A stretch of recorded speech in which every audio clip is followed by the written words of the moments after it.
Sokak szerint az alkotáshoz határtalan szabadság kell. Én ezt másképp látom. Szerintem épp a korlátozott lehetőségek lobbantják fel igazán a kreativitás szikrát.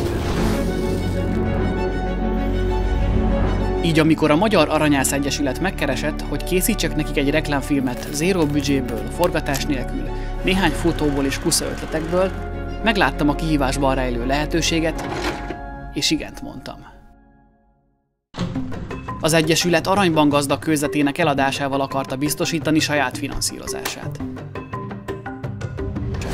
Elkezdtem át kidolgozni a videót a megbeszéltek szerint. A projekt során a büdzsénk miatt nem használhattam filmes felszerelést, fizetős szoftvereket és licenszelt tartalmakat sem. Sok verziót készítettem, de egyik sem lett jó. Egyik sem. Valami hiányzott. Ezért elutaztam Komáromba, hogy jobban megismerjem a régi aranymosók történetét.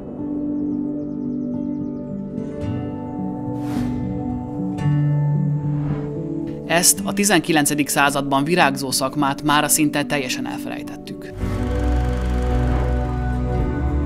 Inspiráló élmény volt látni, ahogy a mesterség titkai apáról fiúra szálltak, megőrizve a tradíciókat és a természettel való harmóniát. Itt értettem meg igazán az Egyesület küldetését és munkáját. Hirtelen fellobbant a szikra. Ismét nekiláttam a videónak egy új megközelítéssel. A termék helyett az aranymosók eszményét helyeztem a középpontba. A vágáshoz a DaVinci Resolve-ot választottam, ez a legjobb videóvágó a piacon, ráadásul ingyenes, így a személyes kedvencem is. Hogy feldobjam a képsorokat, a Pixabay-en kerestem videókat, fotókat, illetve zenét és hangeffekteket is, jogdíjmentesen.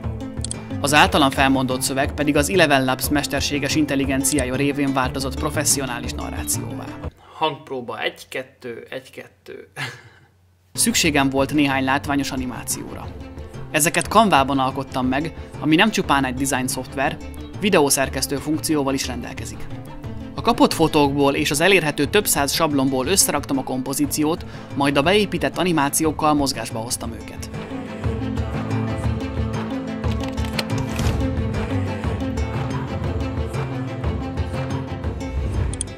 Volt azonban néhány különleges jelenet, amihez nem találtam megfelelő anyagot. Így hát kiutaztam a Dunapartra egy ásóval és egy telefonnal, hogy elkészítsem a hiányzó vágóképeket.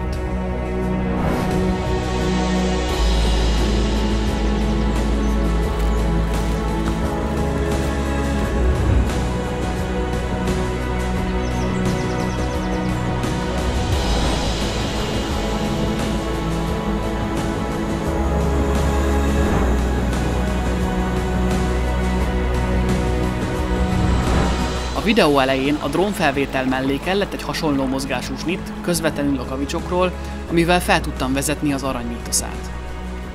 A másik fontos felvétel a kamera kiásása volt a földből.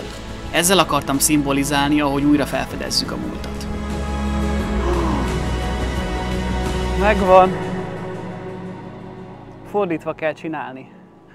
Tegyünk rá a földet, és én visszafele fogom lejátszani, és akkor az olyan lesz, mint hogyha leszednénk róla a földet.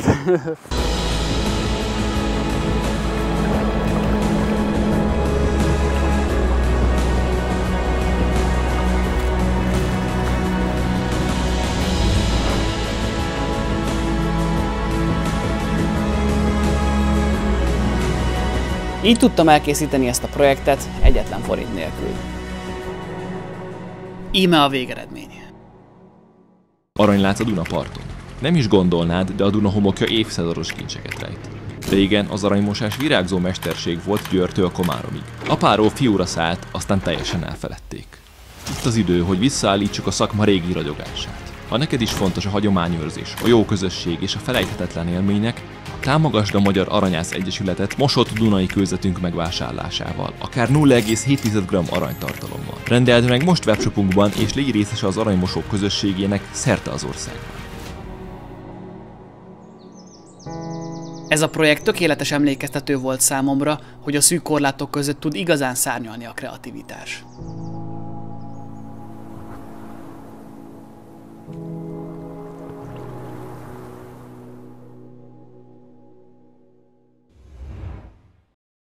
Aranyat találtam! Gazdagok vagyunk!